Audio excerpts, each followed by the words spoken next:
Il y a quelques jours, Bandai nous a teasé une annonce, notamment d'une nouvelle Ichiban Kuji à travers ce visuel. Les réseaux commencent à s'enflammer, on a tous essayé de spéculer plus ou moins sur les personnages qui devraient sortir sur cette Ichiban Kuji là. On avait pensé notamment au Cyborg C13, C14 puis C15, notamment à l'annonce de la SH Figure Art C13, que je vous mets juste ici en visuel. Et finalement, on a l'intégralité des personnages dans cette Ichiban Kuji, et je vous le dis tout de suite, si vous êtes fan de Dragon Ball de la première heure, eh bien vous êtes foutus. On va se regarder ça ensemble. Et voici la page officielle Ichiban Kuji, nous démontrant justement le visuel promotionnel pour cette Ichiban Kuji là. Donc déjà première grosse nouvelle, c'est le retour des Ichiban Kuji X en 2026. Donc celle-ci est listée à partir du 13 juin. Pour ceux qui ne connaissent pas un petit peu le principe des Ichiban Kuji X, c'est juste une Ichiban Kuji qui est beaucoup plus rare et beaucoup plus limitée, puisqu'il y a moins de magasins qui la proposent et il y a moins de ventes de loterie complète de cette Ichiban Kuji là. C'est quelque chose qui tape un petit peu dans le Dragon Ball Old School, et généralement, et on le verra cette Ichiban Kuji là qui ne fait pas exception à la règle, dans les Ichiban Kuji X, nous avons des lots notamment spéciaux en termes de figurines qu'on appelle des archives. Donc ici, qu'est-ce qu'on nous dit ? Affrontement Dragon Ball Ichiban Kuji X sur l'armée du ruban rouge.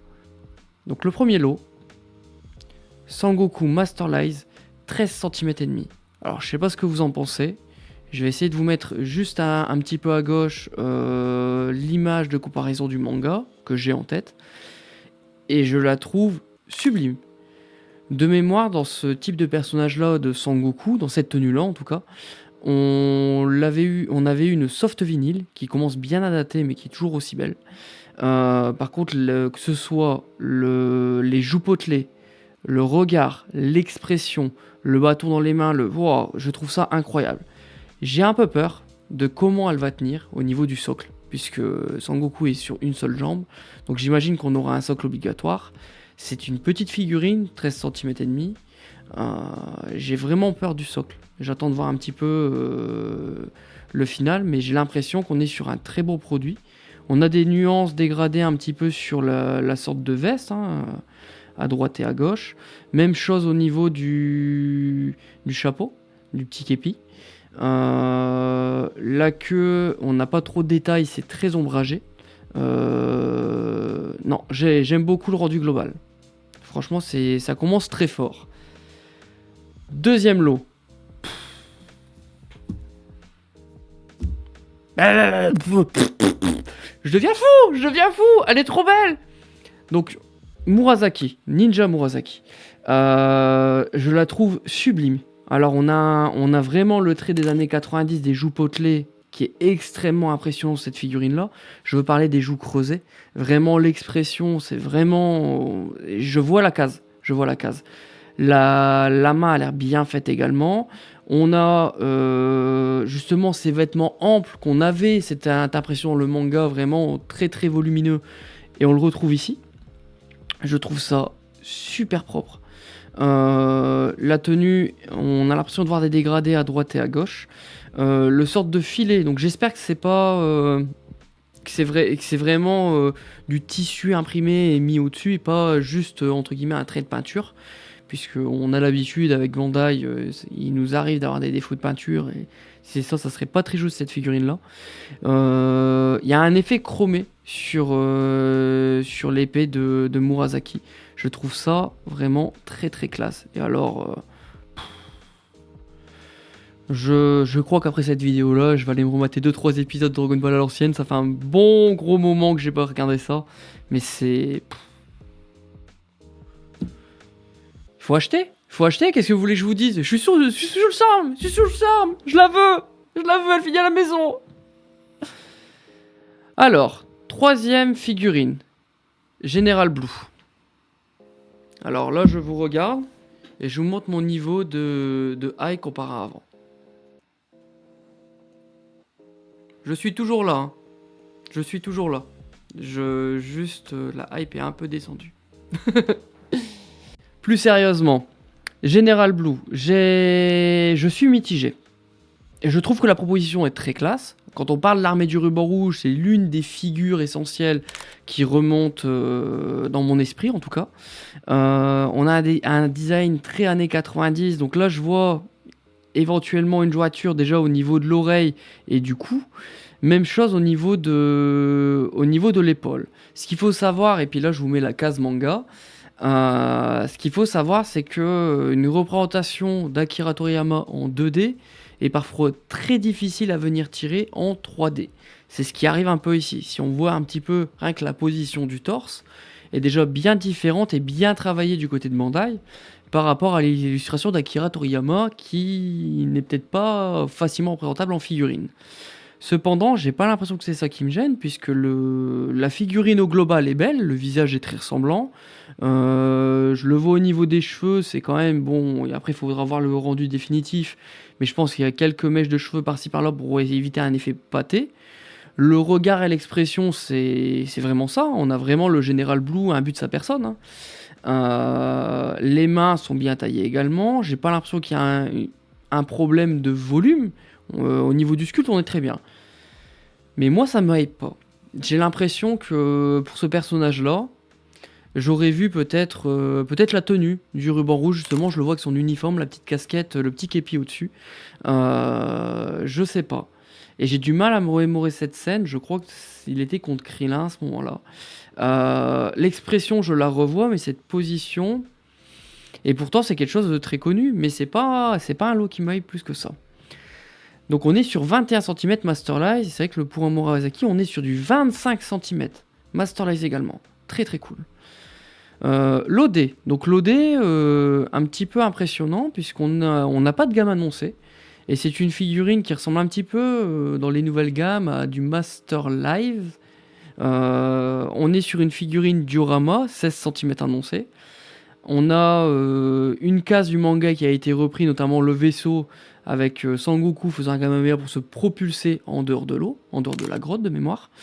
Krillin et Bulma. Alors 16 cm c'est petit.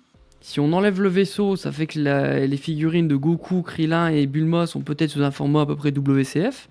C'est-à-dire qu'on serait entre 7 et 8 cm par personnage. Il faut voir les visages. Parce que là on voit Krillin qui ferme les yeux, Bulma on n'a pas le visage non plus, et Goku on est de côté. Cependant, la proposition est incroyable.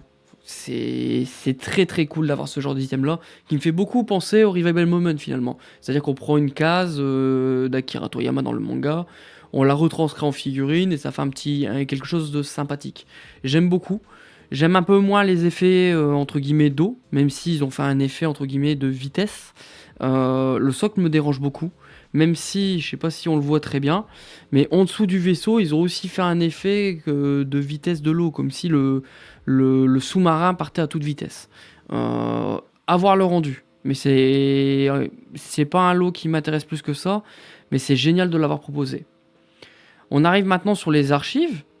Donc on a 4 archives.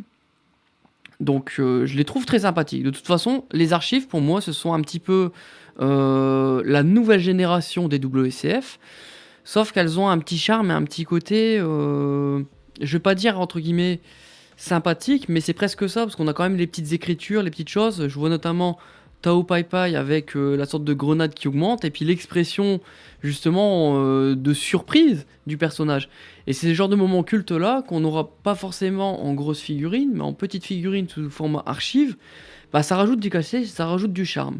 Et je sais qu'il y a énormément de collectionneurs qui adorent ça, notamment au Japon. Au Japon, c'est des produits qui sont très convoités. Et là, je vous le dis, rien qu'à voir le Sangoku comme ça, c'est génial. Le Tao Pai Pai, c'est génial. Le petit mecha et puis le commandant de l'armée du ruban rouge, enfin, c'est très symbolique, très sympathique. Donc je vous les mets une par une pour que vous ayez le temps, entre guillemets, de les voir sous un plus grand angle. Donc en termes de format, nous sommes sur du 6,5-7 cm, bon 7 cm en général. De mémoire, il n'y a pas vraiment de défaut de peinture là-dessus. Vous n'aurez pas de nuance, hein, vous aurez une figurine presque brute. Mais ce sont des très très belles pièces. Et après, en termes de taille, on est sur du 6,5-7 cm, c'est très facile à casser dans une Deltov, dans une case manga, ou même devant les mangas, peu importe. J'en ai beaucoup à la maison et j'adore ce type de produit. Donc je suis très très fan. Et et je deviens fou. C8, alias Franky. C'est un personnage que je voulais, donc j'attendais pas en cette forme-là. Et je m'attendais peut-être en mode bagarre ou quoi que ce soit. Ça fait très penser à ce que j'ai dit juste avant, à la gamme Revival Moment. Mais c'est génial. Prenez ma thune, c'est génial. On a un socle qui fait tenir Franky. On a une pose Franky qui est heureux. Et c'est l'image que je retiens entre guillemets après la rencontre de Son Goku justement de Franky, il a le smile, il est heureux. On a Son Goku qui est un peu dans les vapes mais qui est très bien ficelé. D'ailleurs en termes de proportion, ça m'a l'air bon. Parce que quand on voit la taille de la main de Franky, on voit la taille de la tête de Goku, ça m'a l'air pas trop mal. On a des dégradés un petit peu sur le costume de Franky. Hein. J'ai l'impression également qu'on a des légères textures au niveau de la peau de Franky. Enfin, un effet vraiment réel. Avoir le rendu de la neige, même si ça me déplaît pas comme ça évite entre guillemets d'avoir un socle plastique. C'est très bien pensé de la part de Bandai. Et j'aime beaucoup. J'aime beaucoup. Alors, on a fini là-dessus. Donc, si on regarde les autres lots, donc on aura des stands de collection, certainement des stands acryliques. Loger des lots de papeterie, donc peut-être des clear files, à voir. Price Jacket Towel, donc on aura des serviettes. Les visual sheets, ce sont généralement des sortes de visual boards. Donc, est-ce que ce sont des visual boards ou des visuels cartonnés à voir. Et la last one qu'on vient de voir à l'instant, et d'ailleurs je ne l'ai pas précisé, mais gamme Masterlease Plus, 25 cm. Donc comme d'habitude, les tailles de Bandai sont annoncées à 25 cm, mais en réel, il faut toujours ajouter 1, 2, voire 3 cm. On est rarement au centimètre annoncé. Est-ce que cette Ichiban Kuji X vous a hypé? Est-ce que finalement vous allez craquer sur cette Kuji là ou pas?